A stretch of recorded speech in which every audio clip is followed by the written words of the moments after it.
Interrompo l'indagine sul numero 76 per un paio di video sui cardinali al conclave 2025. Vedremo il contenuto di 4 video. Uno di Sant'Onofrio, uno di Cionci, uno di Cornet e un altro di Cionci. Premessa.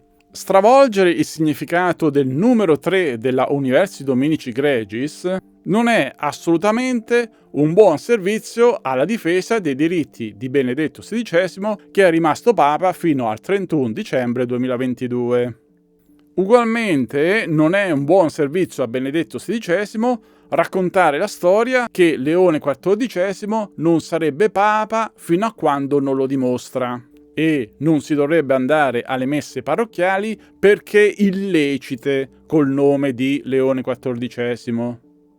Questi cantastorie non possono essere dei difensori di Benedetto XVI, del papato e della Chiesa.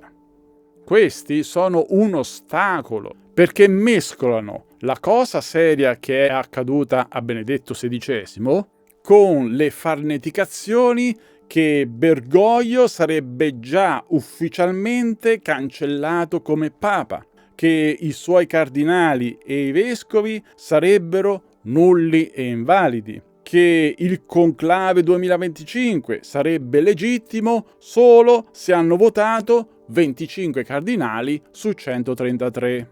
Tutte queste barzellette rendono anche la vicenda di Benedetto XVI e la Declaratio una barzelletta. Cioè, fino a quando uno capisce sulla Declaratio e tira fuori la sede impedita, è passabile. Quelli del Vaticano sono comprensivi e vanno al nocciolo della questione Benedetto XVI. Ma il numero 3 della Universi Dominici Gregis sono solo 4 righe. Quando uno si presenta con 3 avvocati e poi rovescia il significato di 4 righe, fa perdere credibilità sulla questione Benedetto XVI. È per questo che devo fare questi video di differenziazione, sia per difendere Benedetto XVI, sia per difendere Leone XIV. Basta con le messe illecite, basta coi sospetti su Leone XIV, basta con le invenzioni sul conclave 2025. Comunque, questa è la situazione e allora cominciamo vedendo quello che dice la Chiesa. Via con l'indagine. Ehi, scopriamole alcune. La Declaratio è il Papa Emerito. Luglio 2025, Mark Voice. Chiarite le due parti in campo, o logici oppure interpreti presuntuosi del diritto canonico, cominciamo con quello che dice la Chiesa. Si può pensare che o il decano dei cardinali o il camerlengo o l'intero collegio cardinalizio comandi sui singoli cardinali. Risposta: su alcune attività dei cardinali certamente sì, ma sulle nomine e sulle rimozioni dall'ufficio assolutamente no. Come è noto, è il Papa che nomina i cardinali. Canone 351. Ma chi è che li rimuove? Sempre e solo il Papa. Canone 193, sezione 3. Dall'ufficio, come il cardinalato, come l'episcopato, che viene conferito a qualcuno a prudente discrezione dell'autorità competente, in questo caso il Papa, uno può per giusta causa essere rimosso a giudizio della medesima autorità. Chiarito che per la Chiesa solo il Papa nomina e specialmente rimuove i cardinali, la Chiesa stabilisce pure che dopo la morte del Papa nessuno può cominciare a fare il Papa al posto del Papa.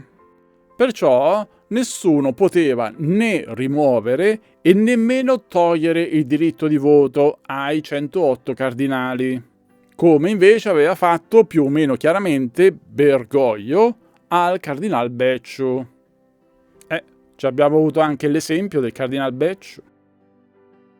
Mentre la sede romana è vacante o totalmente impedita, non si modifichi nulla nel governo della Chiesa universale. Si osservino invece le leggi speciali emanate per tali circostanze. Questo era il codice di diritto canonico. Nessuno può cominciare a fare il Papa al posto del Papa. Nel nostro caso, nessuno può rimuovere 108 cardinali, né può togliere il diritto di voto a 108 cardinali. C'è pure un canone che lo ripete proprio ai cardinali, il 359. Mentre la sede romana è vacante, il Sacro Collegio dei Cardinali ha nella Chiesa solamente quella potestà che gli è conferita nella legge peculiare. La legge peculiare o speciale per la circostanza della sede vacante è la Universi Dominici Gregis, che ripete la stessa cosa del canone 355 e va a integrare il canone 359. Numero 3. Inoltre stabilisco che il collegio cardinalizio non possa in alcun modo disporre circa i diritti della sede apostolica e della Chiesa romana, ed ancor meno lasciar cadere, direttamente o indirettamente, alcunché di essi, sia pure al fine di comporre dissidi. Per esempio, il cardinal Becciu non poteva essere reintegrato, non poteva votare. Ed è il caso dei 108 cardinali nominati senza alcun diritto, o di perseguire azioni perpetrate contro i medesimi diritti. L'azione della nomina senza alcun diritto non si può perseguire dopo la morte o la valida rinuncia del pontefice. Si ha cura di tutti i cardinali tutelare questi diritti. Tutelare questi diritti significa che nessuno disponga dei diritti e che nessuno lasci cadere questi diritti. Tutto deve rimanere come ha lasciato il Papa. Il collegio cardinalizio deve lasciare tutto come ha lasciato il pontefice, sia esso Benedetto XVI, sia esso Bergoglio. Bergoglio che comunque era posto sulla prima sede e che ufficialmente ancora oggi è sommo pontefice. Sarebbe ora di un poco di serietà ufficiale. Nel nostro caso, tutelare questi diritti significa che il collegio cardinalizio non poteva rimuovere 108 cardinali, non poteva togliere il diritto di voto a 108 cardinali. Tra l'altro, per intervenire su 108 cardinali, in quanto illegittimi, occorreva prima aver cancellato Bergoglio come sommo pontefice. Questa è logica oggettiva, è serietà, ma i presuntuosi seguono solo la logica personale, fantastica. Alla fine, quello che ha sbagliato di meno è stato Don Cornette. Invece, padre Sant'Onofrio e il giornalista Andrea Cionci hanno interpretato tutelare questi diritti, dopo la morte di Benedetto XVI, come imporsi su 108 cardinali, come eliminare 108 cardinali, come estromettere 108 cardinali dal conclave 2025. Cioè hanno usato tutte le parole possibili eccetto rimuovere, perché quella può farlo solo il Papa. E allora si inventano il diritto, creano nuove regole. Cioè, secondo questi due, il 95% del numero 3 direbbe di lasciare tutto come si trova, mentre l'ultimo 5% permetterebbe di fare qualsiasi cosa. Complimenti per la grave trasgressione della Universi Dominici Gregis e per l'attivazione del numero 76 causata da voi. Io mi domando sempre a cosa servono gli avvocati Sette Soldi Antonacci Campanotto. Padre Sant'Onofrito, Andrea Cionci e Don Cornet hanno involontariamente proposto ai cardinali di trasgredire il codice di diritto canonico e la Universi Dominici Gregis. Poco prima del conclave 2025, il canale Codice Ratzinger ha ospitato un video di Padre Sant'Onofrito, 2 video di Andrea Cionci e un video di Don Cornet, che chiedevano, in un modo o nell'altro, che i 108 cardinali nominati da Bergoglio non partecipassero al conclave 2025. Altrimenti, secondo la loro interpretazione, il conclave sarebbe stato nullo e l'eletto sarebbe stato un altro antipapa. Il primo video è di Padre Sant'Onofrito, minuto 1 e 32 secondi. Ecco, carissimi, preghiamo perché i cardinali riescano a imporsi, perché nessuno dei cardinali illegittimi entri in questo conclave. Imporsi. Cioè, il numero 3 dice: inoltre stabilisco che il collegio cardinalizio non possa in alcun modo disporre circa i diritti della sede apostolica e della Chiesa romana. Invece, Padre Sant'Onofrito parla al pubblico che alcuni cardinali si impongano su 108 cardinali.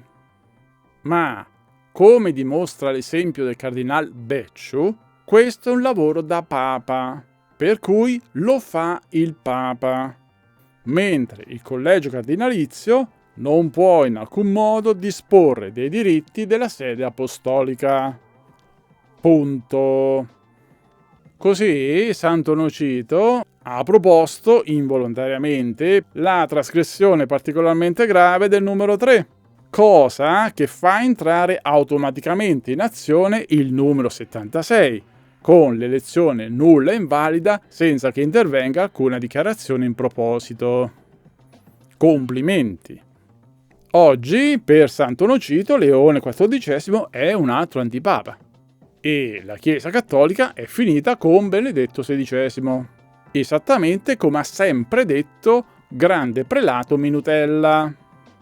Stessa cosa di Sant'Onofrito anche per Andrea Cionci e Don Cornet. Andiamoli a vedere.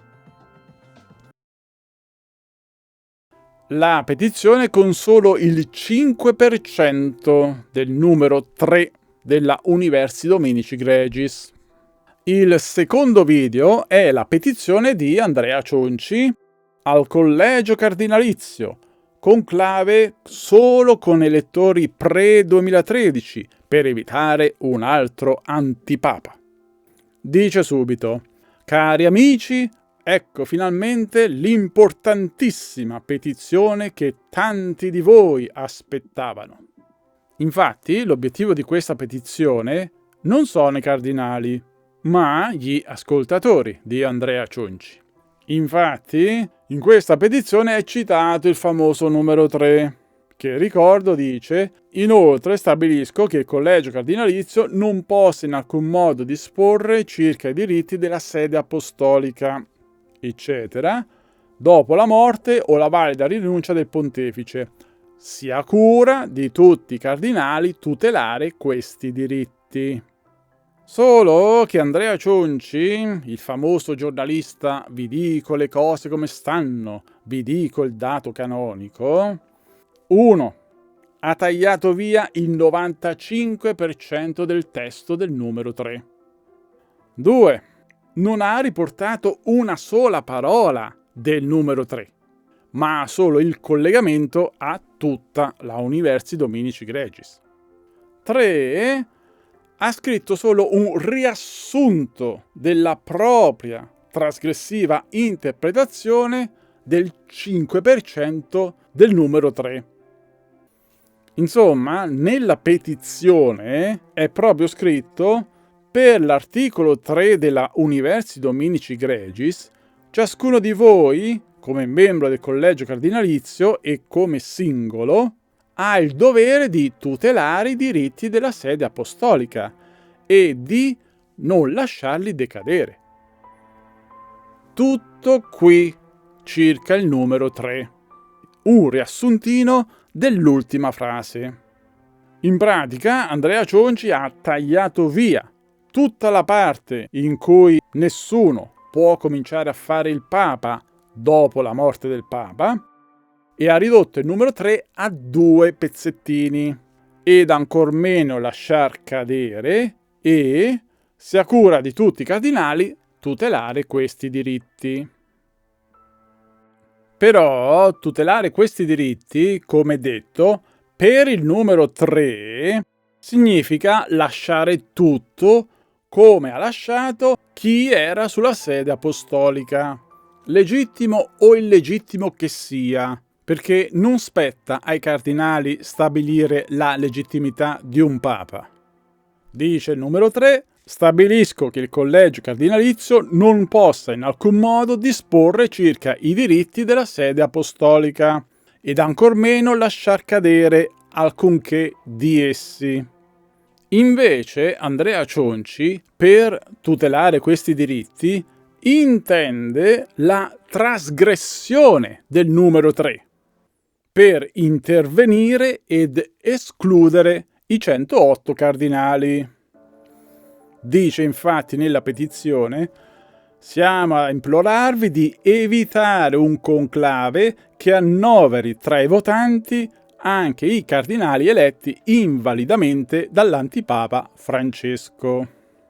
Ora, ciascun cardinale dei 25 sa benissimo di non essere papa, perciò di non poter cancellare Bergoglio come papa, perciò di non poter rimuovere i cardinali comunque nominati da lui col canone 1404, sa di non poter rimuovere nemmeno i vescovi, ma su questo Cionci, Cornet, Farè, Sant'Onofrio non dicono nulla.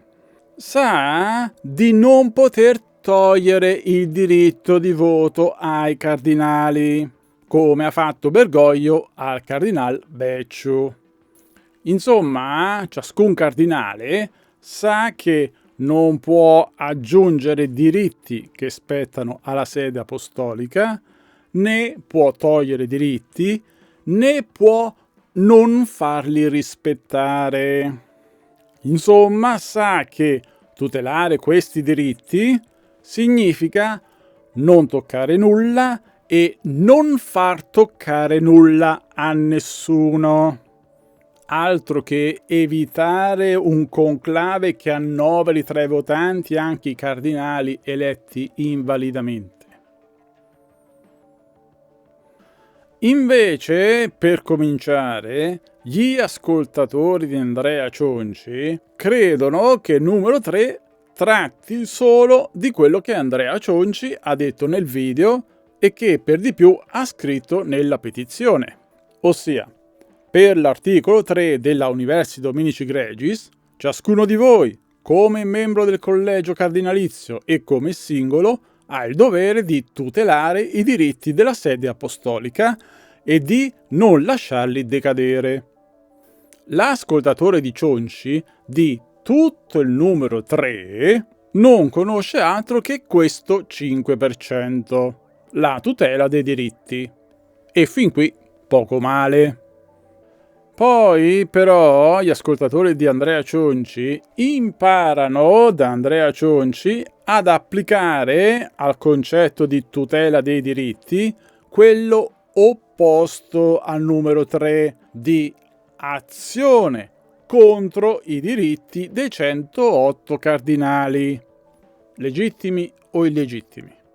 Infatti, secondo Andrea Cionci, i 25 cardinali, per tutelare i diritti della sede apostolica, avrebbero dovuto agire contro i 108 cardinali, in questo modo: Siamo a implorarvi di evitare un conclave che annoveri tra i votanti anche i cardinali eletti invalidamente da Antipapa Francesco. Per cui, alla fine, l'ascoltatore di Andrea Cionci ricava che i 25 cardinali non hanno obbedito al numero 3, non hanno tutelato i diritti della sede apostolica, non hanno fatto il loro dovere, pertanto erano d'accordo con il brutto, sporco e cattivo Bergoglio, come lo dipinge sempre Andrea Cionci. Questo è quello che ricava un ascoltatore di Andrea Cionci. Infatti, attualmente Andrea Cionci si lamenta che alcuni dei suoi ascoltatori considerano Leone XIV certamente antipapa.